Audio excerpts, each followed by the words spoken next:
নমস্কার বন্ধুরা, আশা করছি সকলে অনেক ভালো আছো। নতুন একটি রেসিপিতে তোমাদের সকলকে স্বাগত।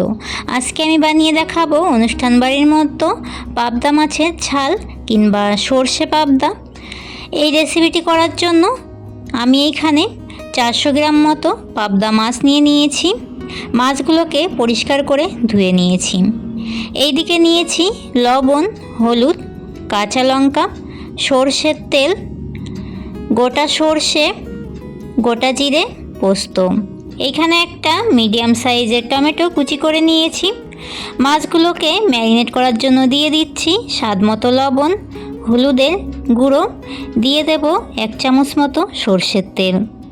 অনেক সময় মাছ ভাজতে গেলে মাছের তেলটা গায়ে ছিটে আসে, সেই ক্ষেত্রে এই রকম লবণ, হলুদ, তেল দিয়ে মাছটাকে ম্যারিনেট করে রেখে তারপরে মাছগুলোকে ভেজে নিলে সেই তেল ছিটে আসার সম্ভাবনা থাকে না।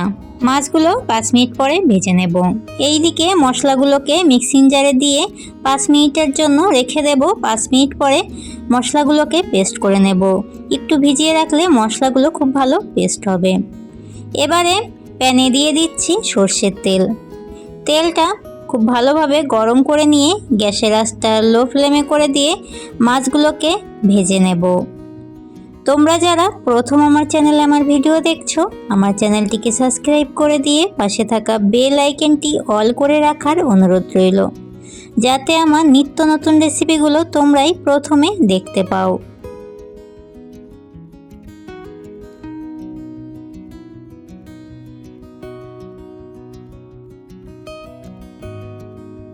মাছগুলোর 2 পাশ ভালোভাবে ভেজে নিয়েছি।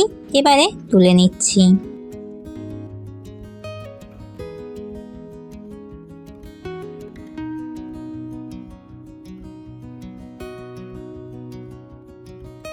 মাছগুলো ভেজে নেওয়ার সময় মশলাটাকে পেস্ট করে নিয়েছি। এইদিকে টমেটো কুচিটাকেও পেস্ট করে নেব। এবারে রেসিপিটি রান্না করার জন্য প্যানে দিয়ে দিচ্ছি সর্ষের তেল। ফোড়নে দিয়ে দিচ্ছি কালো জিরে। কালো জিরেগুলো হালকা ভেজে নিয়ে দিয়ে দেব টমেটোর পেস্ট। টমেটোর পেস্টটা এইভাবে আগে দিয়ে হালকা নাড়াচাড়া করে ভেজে নিলে এই রেসিপিটি খেতে আরও অনেক ভালো লাগে। দিয়ে দিচ্ছি স্বাদ মতো লবণ, হলুদ, দিয়ে টমেটোটাকে 2 মিনিট মতো হালকা আঁচে ভেজে নিয়েছি। এবারে দিয়ে দিচ্ছি পেস্ট করে রাখা সব মশলাগুলো দিয়ে আরও 3 মিনিট মতো ভালো করে মশলাগুলোকে ভেজে নেব। এইখানে আমি একটু স্বাদের জন্য দিয়ে দিচ্ছি সামান্য পরিমাণ চিনি। তোমরা যারা সবজিতে চিনি পছন্দ করো না, তারা চিনিটা নাও দিতে পারো। মশলাগুলোকে ভালোভাবে ভেজে নিয়েছি। এবারে দিয়ে দিচ্ছি পরিমাণ মতো জল। পাবদা মাছের ঝাল করার জন্য তরকারিটা ভালো করে জাল করে নিয়েছি। এবারে দিয়ে দিচ্ছি ভেজে রাখা পাবদা মাছগুলো দিয়ে বেশিক্ষণ জাল করব না, 1 থেকে 2 মিনিট হালকা নাড়াচাড়া করে নামিয়ে নিলেই পাবদা মাছের ঝাল হয়ে যায়। এইভাবে এই সর্ষে পাবদা রেসিপিটি দুর্দান্ত স্বাদের হয়েছিল বন্ধুরা। তোমরাও বাড়িতে অবশ্যই এই রেসিপিটি ট্রাই করো। সবশেষে দিয়ে দিয়েছি 2 কাঁচা লঙ্কা দিয়ে নামিয়ে নিয়েছি। এই রেসিপিটি তোমাদের কাছে কেমন লাগলো অবশ্যই একটি লাইক, কমেন্ট, শেয়ার করে দিয়ে জানিও।